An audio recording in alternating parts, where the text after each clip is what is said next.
আসসালামু আলাইকুম। আমি ডাক্তার মোহাম্মদ শামীম পাটোয়ারি, অর্থোপেডিক বিশেষজ্ঞ ও ট্রমা সার্জন।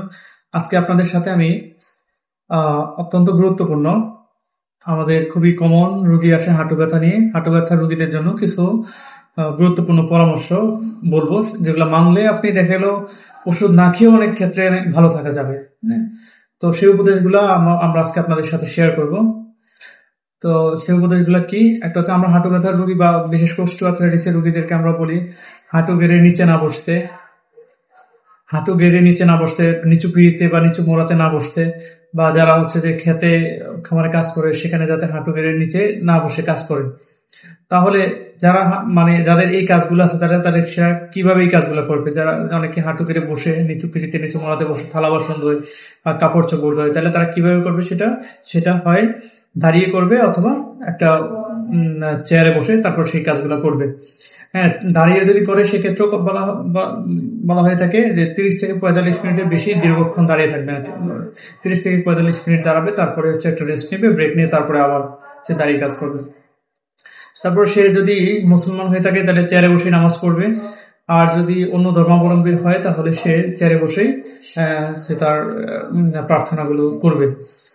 আর হচ্ছে যে সে টয়লেটে হচ্ছে হাইকমোড ব্যবহার করবে।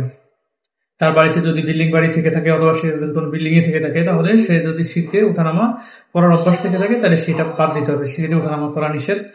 তারপরে হচ্ছে যে আপনি যখন এই ধরনের রোগীগুলাকে আমরা বলি যে হাঁটা চলার সময়, শুধু হাঁটা চলার সময় হাঁটুতে নি ক্যাপ বা নি ব্রেস ব্যবহার করবে। আহ আর 1 মাস হাঁটুতে চাপ পড়ে এমন কোনো কাজ করবে না।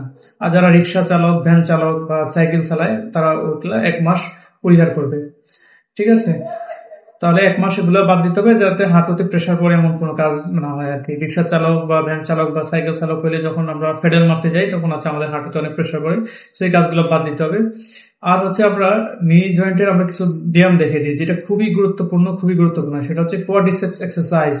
এই কোয়াড্রিসেপস এক্সারসাইজ করার মাধ্যমে একজন রোগী অনেক ভালো থাকতে পারে চাইলে, কারণ এই কোয়াড্রিসেপস এর মাধ্যমে আমাদের কোয়াড্রিসেপস মাসলগুলো স্ট্রং হয়, যার ফলে নি জয়েন্টের ব্যথা অনেকাংশেই কমে যায়।